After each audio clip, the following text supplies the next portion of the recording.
Welcome to Connecting the Dots, a laser-focused, quick-fire interview on food and the economy with international experts where we seek answers to questions all of us should be asking. I'm Ajay Jakar, Chairman, Bharat Krishik Samaj of Farmers Forum India, as well as the Vice Chair of Action Track 2, Shift to Sustainable Consumption Patterns at the UN Food Systems Summit. I'm absolutely delighted today to introduce the Youth Vice Chair of the UN Food Systems Summit in Action Track 5, Building Resilience to Vulnerabilities, Shock and Stress. Mike, you are the first youth leader who's come on our show. Thank you so much. You are a nutrition professional with years of experience working with civil society, private sector, and government to address high levels of stunting in Malawi. Thank you, Mike, for joining us today. So much, AJ. It's my pleasure for me to be here. So the first question is, you are involved with the Food Systems Summit as the Vice Chair of Action Track 5, and you are a food systems champion. How has your experience been so far, and where do you see the role of the youth in this important summit? Thanks so much. So indeed, I'm the Vice Chair for 85, Action Track 5 of the Food Systems Summit. And to be realistic, it was a great experience working with Action Track 5 on understanding on how resilience can play a role in transforming our food systems. So my experience has been wonderful. I've been able to connect with a lot of stakeholders working on resilience and other key players working on food systems. But at the same time, I've been also key to connect young people over the world in terms of understanding what they are doing and what they are championing to build food systems, to transform food systems, as well as promoting indigenous knowledge and ensuring that food should be a common good and not seen as a commodity.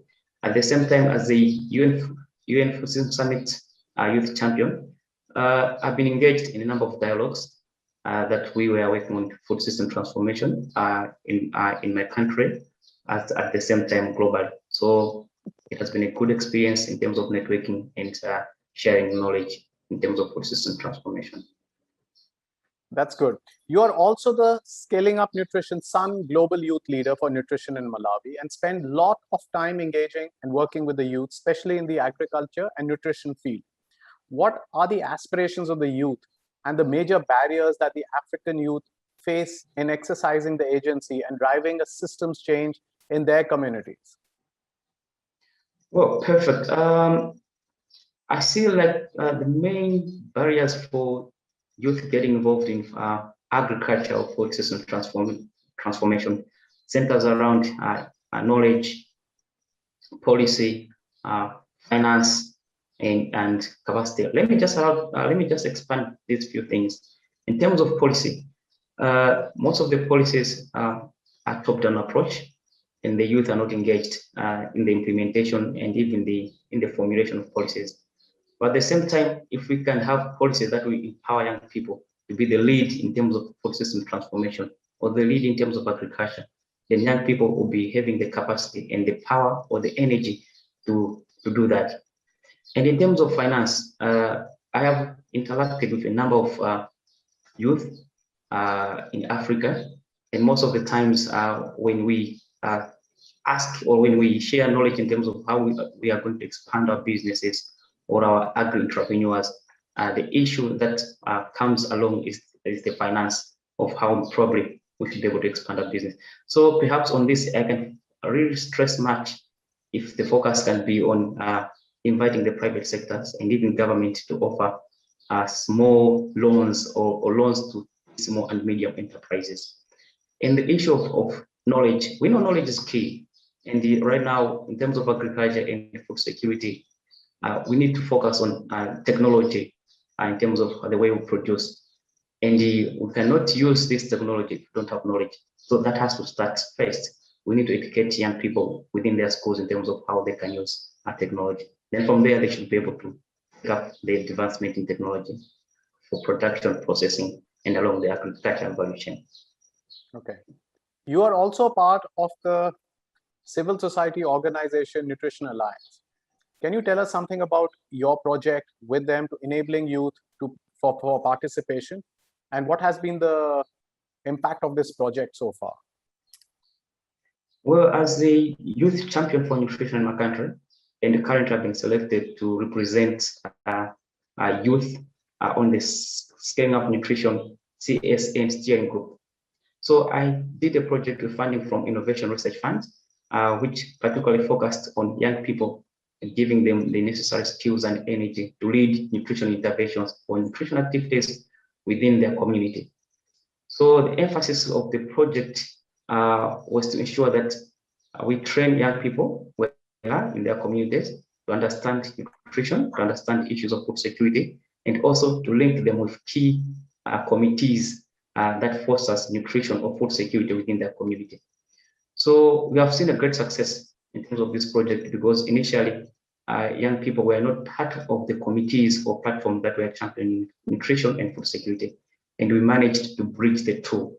The youth who were in the youth clubs or in their own platforms, some of them were able to represent their fellow youth in the nutrition committees and food security committees. So that was a great achievement because whatever was discussed in the nutrition committees or food security committees, young people were able to take the same knowledge and give back to their fellow young people within their youth clubs. At the same time, they were quite involved in terms of the knowledge which was around nutrition and food security.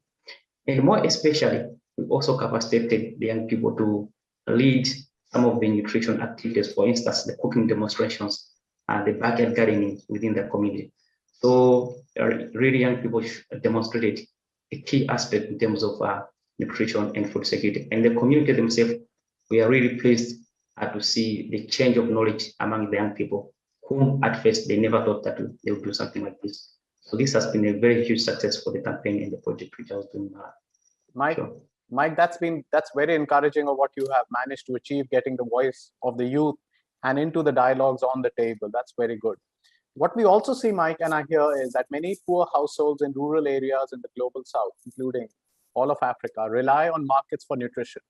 However, supply chains are vulnerable to disruptions such as pandemic, domestic conflict, climate disasters, and price hikes. What kind of solutions are being considered in Action Track 5 to address this increasingly urgent issue? So in Action Track 5, since our focus also is on resilience food systems, and we know that we need to foster food systems even in during the time of conflict like and even pandemics like COVID-19. So a number of solutions have been put forward. For instance, these are within action area number one, which is universal food access. And on this particular focus is to ensure that we enact food as a public good. Food should not be seen as a commodity. We should treat food the way we treat medicine. And on the similar note, we need to focus on how we can make some of the policies universal. For instance, the school feeding program, if these programs can be made universal across the world, then young people or even children within their schools, they should be able to access food. At the same time, talking of the minimum wage, if some of these can be, this policy can be universal, then people will be able to buy food. And the last but probably not least, these food system supply chains, which is also another solution cluster under Action 25. And this we are focusing on local production for local consumption. And this will shorten the food supply chain because we empower people within their communities to demand and produce food which can be produced within the community and actually also be consumed within the community. So this kind of supply chain will also be foster resilience, especially during COVID-19, where we experienced a lot of lockdowns and restrictions, where marketing systems on its own, they prove that they cannot guarantee food accessibility. So these are some of the solutions that have been put forward under Action Track 5. Universal food access, as well as local production and local consumptions. Have you, Mike, noticed in Africa that there is a consolidation in the food value chain, where a few players control the agriculture inputs, they control the farmers produce aggregation, and also the retail segment? Are you seeing this happening in Africa? Because it's visible in many other continents, like in America, like in Europe, it's visible in, do you see this happening in Africa? Of course, AJ, I have, through the dialogues that I've been able to participate in Malawi and also facilitated, one of the key issues that come clear that some farmers do not have access to market because of huge corporations or huge farmers who kind of monopolize the market. So this is a trend that we maybe is also even paramount in Malawi. At the same time, because of poor marketing systems, you see that farmers may fail to access inputs in other marketing and say, while other market may be have abundance in terms of inputs. So this kind of imbalance is even common in Malawi. So this is interesting. So it seems to be a global phenomenon. I'll come to the last question. Jay Naidu, who's a social activist, who's a mentor to many youth leaders and to many national leaders, who was in the cabinet of Nelson Mandela, says that we need leaders today, not tomorrow. Are you seeing a revival of activism for civil liberties, equity, equality in the African continent? Are you seeing youth rise, demanding their rights and a better future for themselves? Absolutely, AJ. I see a very huge capacity for African youth rising up and demanding quality food, quality products, at the same time being involved in decision-making processes. For instance, on top of the free African trade area that has been put forward recently. So this is an opportunity for young people, especially small and medium enterprise, in order to produce food and also and easily find market. For instance, let me give you this example. There's a lot of food vegetables that are produced in Kenya, but you talk of a similar country, which is a neighboring country like Uganda, probably few people consume vegetables. So this trade area will help small and medium enterprise from Kenya to sell their produce in Uganda.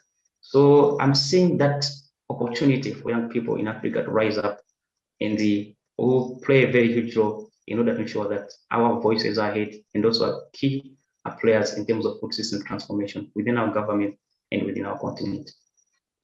Mike, thank you so much for your good words. They're very deep words. And for your age, you have a long way to go.